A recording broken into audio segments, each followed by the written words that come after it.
এই যে ভাবনা, এই যে চিন্তা, এই যে চেতনা, তার থেকে আমাদের সামনের দিনের যে কাজ, আজকের পরিস্থিতিতে এই প্রসঙ্গটা সামনে চলে আসছে।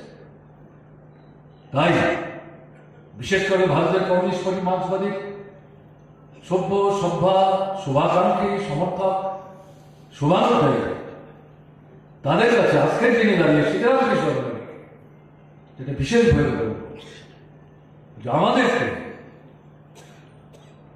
যে দুর্বলতায় আমরা ভুগছি, যেটাকে আমরা পার্লামেন্টারিজম বলছি, সংসদীয় ভাবনা চিন্তায় আমরা সচেতন বা অবচেতন ভাবে ভীষণভাবে যুক্ত হয়ে পড়ছি। তাতে করে পার্টিকে নিজের পায়ে দাঁড় করিয়ে তার ভিত্তির বিস্তার ঘটাতে গেলে পরে আমরা যদি শ্রেণী সংগ্রাম, গণসংগ্রাম, শ্রেণীগত দৃষ্টিভঙ্গি নিয়ে সেভাবে সংগঠিত করতে না পারি, তাহলে তো আমাদের লক্ষ্যে পৌঁছার ক্ষেত্রে পার্টির যে ভূমিকা নেওয়া বিষয়, সে ভূমিকা তো পার্টি নিতে পারবে না। কাজেই আমাদের সামনে এই মুহূর্তে গুরু দায়িত্ব পার্টি নিজের যে ভিত্তি, ইন্ডিপেন্ডেন্ট, তার যে স্ট্রেংথ, কাউন্টেবল,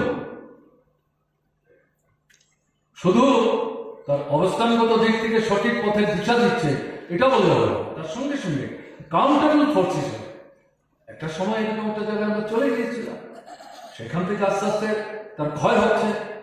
কারণগুলো আমাদের খুঁজে বের করতে হবে। তার মধ্যে অন্যতম যেটা বললাম সংসদীয় ঝোঁক, এবং এটার কারণে শ্রেণী সংগ্রাম, গণসংগ্রাম, শ্রেণীগত দৃষ্টিভঙ্গি থেকে মূল সত্যকে চিহ্নিত করে স্থানীয় পর্যায়ে, রাজ্যের পর্যায়ে, দেশের পর্যায়ে যেভাবে আন্দোলন সংগঠিত করা দরকার সেভাবে সব জায়গায় আমরা করে উঠতে পারছি।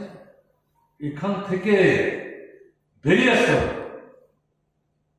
বিকল্প যে দিশা পার্টির কেন্দ্রীয় কমিটি দেওয়ার চেষ্টা করছে, যার অন্যতম অংশীদার ছিলেন কংগ্রেস শিকারা, সেই বিষয়ে সামনের দিকে পার্টিকে আমাদের এগিয়ে নিয়ে যেতে হবে, বাদ দিয়ে যেতে চলবে না।